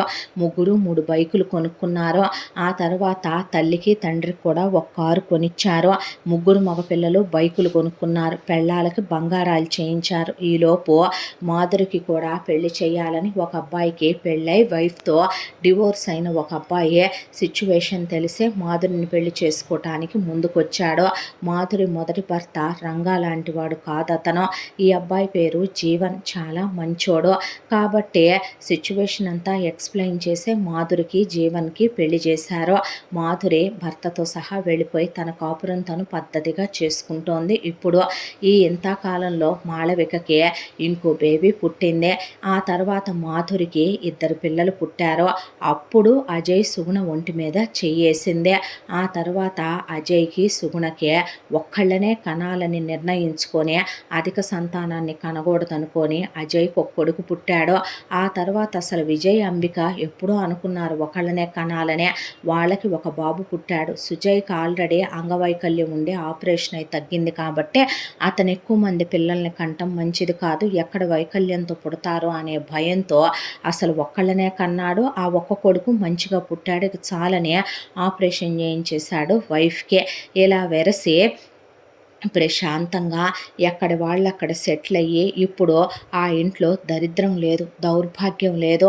అందరూ కలిసి కష్టపడుతున్నారు. వచ్చిన డబ్బులు నెల నెల లెక్క చూసుకొని వచ్చిన వాటిని కరెక్ట్గా షేర్ తీసే అమ్మా నాన్నలకి ఇంతనే అకౌంట్లో వెయ్యగా మిగతా డబ్బుల్ని 3 షేర్లు తీసే అన్నదమ్ములు ముగ్గురు కూడా ముగ్గురి అకౌంట్లో వేసుకుంటున్నారు. ఆ తర్వాత సంవత్సరానికి ఓసారి భార్యల సంపాదన వాళ్ళ సంపాదన కలిపి ముగ్గురు 3 ల్యాండ్లని ముగ్గురు వెళ్ళి తలా ఒక 10 ఎకరాల పొలమని ఇలా మెల్లమెల్లగా ప్రాపర్టీలు పెంచుకోవటం మొదలుపెట్టారు. ఇవాళ వాళ్ళ పిల్లలు వాళ్ళలా కాదు, ఓ గ్రేడ్ స్కూల్లో చదువుకుంటున్నారు. వాళ్ళ ప్రశాంతత ఉంది, మనశ్శాంతి ఉంది. ఆడపిల్లలుగా ఒకవైపున మాళవిక కానీ మాధురి కానీ పుట్టింటికి వస్తే సంవత్సరానికి ఓసారి పసుపు కుంకుమలు పెట్టి రాఖీకి వస్తే రాఖీ కట్టించుకొని తలా ఒక 10,000 చేతిలో పెట్టి పంపుతున్నారు. వాళ్ళు వీళ్ళ మీద అత్యాశ కల్పనలా పడట్లేదు. వీళ్ళు దోచిపెట్టే రకాలు కాదు. వదినలు హద్దుల్లో ఉంచేవాళ్ళు, అన్నలు ఎంతలో ఉంచాలో అంతలో ఉంచేవాళ్ళు. ఇక ఇలా నలుగురు కష్టపడితే ఏ ఇంట్లోనో దరిద్రం ఉండదని అత్తింటి కుటుంబాన్ని కూతురు బాగు చేసుకునేసరికి అప్పుడు అంబిక వాళ్ళ నాన్నగారు ఆ అమ్మాయికి పెట్టాలనుకున్న నగలు, ఆ అమ్మాయికి పెట్టాలనుకున్న ప్రాపర్టీ, నగదు, ఆ అమ్మాయికి ఏమి ఇవ్వాలనుకున్నాడో ఆయనదే అప్పుడు కూతురు పేరు మీద రాసి కూతురు అకౌంట్లో వేశాడో. ఇలా ఎవరి జీవితాలు వాళ్ళు ప్రశాంతంగా ఎవరికి వాళ్ళు నిర్మించుకున్న అందమైన కాపురాలతో సంతోషంగా సుఖశాంతులతో ఉన్నారు. ఇప్పుడు వాళ్ళు ఒకే బిల్డింగ్లో ఉంటున్నారు. అలానే ఎవరి ఇళ్లల్లోనూ ఎవరూ ఉండట్లేదు. అత్తగారు ఏది వండినా కోడళ్ళు ముగ్గురికి పంపుద్దే, కోడళ్ళు ఏది వండినా అత్తగారికి పంపిస్తారో, తోడు కోడళ్ళు ఒకళ్ళకొకళ్ళు పంపుకుంటారో, మాట సాయం చేసుకుంటారు, చేతి సాయం చేసుకుంటారు, కలిసే కష్టపడతారు, రూపాయి దగ్గర లెక్కలు కరెక్ట్గా ఉంటారో, అయిన వాళ్ళైనా మాట రాకుండా కష్టపడుతున్నారు. ఇలా ఉండే కుటుంబాలు ఎప్పుడైనా చల్లగా ఉంటాయి. వెనక ముందు ఆలోచించుకోకుండా జీవితాలని ఎప్పుడో ఒకళ్ళే సంపాదించాలి, 10 మంది కలిసి కూర్చొని తినాలి అంటే ఏ కుటుంబాలు పైకి రావో. మొయ్యలేని భారాలు ఎవరూ మొయ్యలేరు. అమ్మా నాన్నలుగా పిల్లల్ని కంటం గొప్పతనం కాదు, వాళ్ళకి తప్పొప్పులు తెలిసేలా చెప్పి పెంచటం కూడా గొప్పతనం. ఇంట్లో ఉంటూనే ఏమీ ఎరగనట్టు నీ పెళ్ళాం సంపాదన ఏమైందని సుభద్ర అడగటం తన తెలివితేటలు కాదు, అతి తెలివితేటలు అంటారు వాటిని. తమ దాకా వస్తే కానీ ఏదీ తెలియదనే, సంపాదించి పోషించే కొడుకు మీకు నాకు సంబంధం లేదనే పాటికే ఒక్కొక్కళ్ళకే చుక్కలు కనపడి కాళ్ళబేరానికి వచ్చారు. ఒకళ్ళు కూర్చోబెట్టి పెడుతున్నారు అన్నప్పుడే మనలో రెజల్యూషన్ రావాలి, మనలోనూ మార్పు రావాలి అనుకోవాలి. వాళ్ళు పెడుతున్నారు, మనం తింటున్నాం, జరిగిపోతోంది అనే ఇండియన్ సైకాలజీలో చాలామందికి ఉండే దరిద్రమైన జబ్బే ఇదే. చాలామందికి సోమరిపోత్తనాలు, బద్ధకాలు, ఇరిగింటి సోది, పొరుగింటి సోది కావాలి ఆడవాళ్ళకి. అదేదో రూపాయి సంపాదించాలనుకోరు. మగాళ్ళకు కూడా పోసుకోలు కబుర్లు కావాలి. దానికి బదులు ఏదైనా కష్టపడితే ఒక రూపాయి కుటుంబానికి ఆసరా అయ్యి ఆదరవవుద్దని ఆలోచించే వాళ్ళు మలి వయసుల్లో ఉన్న వాళ్ళు కూడా చాలా తక్కువ మంది ఉంటారు. టైం చాలా విలువైందే. దాన్ని వేస్ట్‌గా అనవసరమైన వాటికి ఖర్చు పెట్టే బదులు ఇది కుటుంబం. ముందు ఇంట గెలిచి రచ్చ గెలవమన్నారు పెద్దవాళ్ళు. మన కుటుంబం కోసం మనం కష్టపడితేనే నలుగురి ముందు చేయి చాపకుండా తలెత్తుకొని బ్రతకగలం. అవమానాలు, అవహేళనలకి గురి కాకుండా, అప్పుల పాలు కాకుండా, నవ్వుల పాలు కాకుండా జీవితాల్ని అందంగా మలుచుకోగలం. ఇదే ఈ కథ మనకి తెలియజెప్పే నీతి. ఇంతటితో ఈ కథ సమాప్తం. మళ్ళీ మరొక మంచి కథతో కలుసుకుందాం. తప్పకుండా మన ఛానల్ని లైక్ చేయండి, షేర్ చేయండి, సబ్స్క్రైబ్ చేయండి, బెల్ ఐకాన్ క్లిక్ చేసి ఆల్ అనే బటన్ని ప్రెస్ చేయడం మర్చిపోకండి.